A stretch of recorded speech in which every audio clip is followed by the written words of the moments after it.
Voilà. Eh ben, je suis content, j'ai pu vous présenter le plus rapidement possible un maximum d'outils de développement organisationnel. Je vous remercie pour votre écoute. Si vous avez des questions, avec plaisir. Merci. Merci pour vos applaudissements. Merci Rodolphe. Ne quitte pas le pupitre parce qu'il y a quelques questions. La première, c'est celle-ci. La secrétaire de direction ne connaît rien au dentaire. C'est compliqué pour elle de gérer les patients. Question sur les dents, le contenu des rendez-vous. Je fais le lien avec le fait que tu as indiqué que tu avais entendu dans les cabinets dentaires qu'il existait les vraies urgences et les fausses urgences. Alors tu en as un peu parlé un peu plus loin, comme quoi ça existe bel et bien ce concept, même s'il est mal conceptualisé, mal libellé, mais il y a réellement bien des vraies urgences et des fausses urgences. C'est vrai qu'une secrétaire de direction, a priori, n'a pas la capacité d'être tout de suite opérationnelle. Alors bien sûr, tu as proposé des protocoles pour qu'elle le devienne opérationnel. Et donc, j'en viens à une deuxième question. Ça te permettra de répondre globalement à ces deux questions. Comment faciliter l'assimilation et l'acceptation des protocoles, que ce soit dans le milieu des cabinets dentaires ou d'autres domaines? Beaucoup de personnes ont du mal à appliquer les protocoles. Avez-vous des propositions d'assimilation facilitée? Exemple, séance d'évaluation du résultat par le praticien convenu dès le début de l'embauche. Oui, alors je réponds à la dernière question en premier. Oui, ça effectivement, pour valider la maîtrise des protocoles, ce que vous pouvez faire, c'est éventuellement de faire des séquences vidéo. D'ailleurs, pareil pour le travail à quatre mains, pour les praticiens qui se posent la question de l'optimisation des compétences de leurs assistantes. Donc effectivement, se filmer. Vous avez pas mal de praticiens qui mettent parfois des webcams qui demandent, alors quand le patient est filmé, qui bien évidemment demande au patient de signer un droit d'autorisation concernant l'utilisation éventuelle de son image, bien que ce soit purement interne, mais les séquences vidéo sont effectivement de très bons outils de développement managérial.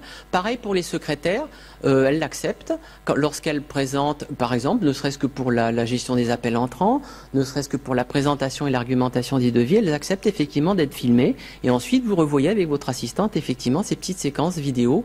Et là, c'est, je pense, effectivement la meilleure manière de les faire progresser. Après, la secrétaire de direction, bien évidemment qu'elle n'y connaît rien au dentaire, mais elle a des compétences intellectuelles supérieures, bac plus 2 à bac plus 4 pour la plupart, sinon c'est pas la peine de recruter une assistante de direction.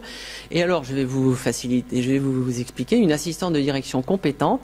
Pareil, la question se pose pour la maîtrise du logiciel dentaire, la maîtrise de ses fonctionnalités.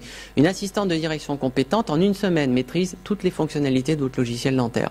Elle regarde, c'est bon. Toutes les assistantes de direction fonctionnent avec des bases de données de type Access, donc logiciel dentaire, si vous saviez comment sont effectivement conçus ces logiciels, ça n'est rien d'autre qu'une simple base de données. Et je vais vous dire, il est capital que l'assistante de direction n'y connaisse pas grand-chose au dentaire. Pourquoi? Pour éviter de marcher sur les plates-bandes de l'assistante dentaire. Les questions cliniques sont posées uniquement à l'assistante dentaire. Les questions administratives et financières sont posées exclusivement à l'assistante qui est compétente pour y répondre, l'assistante de direction. Pourquoi?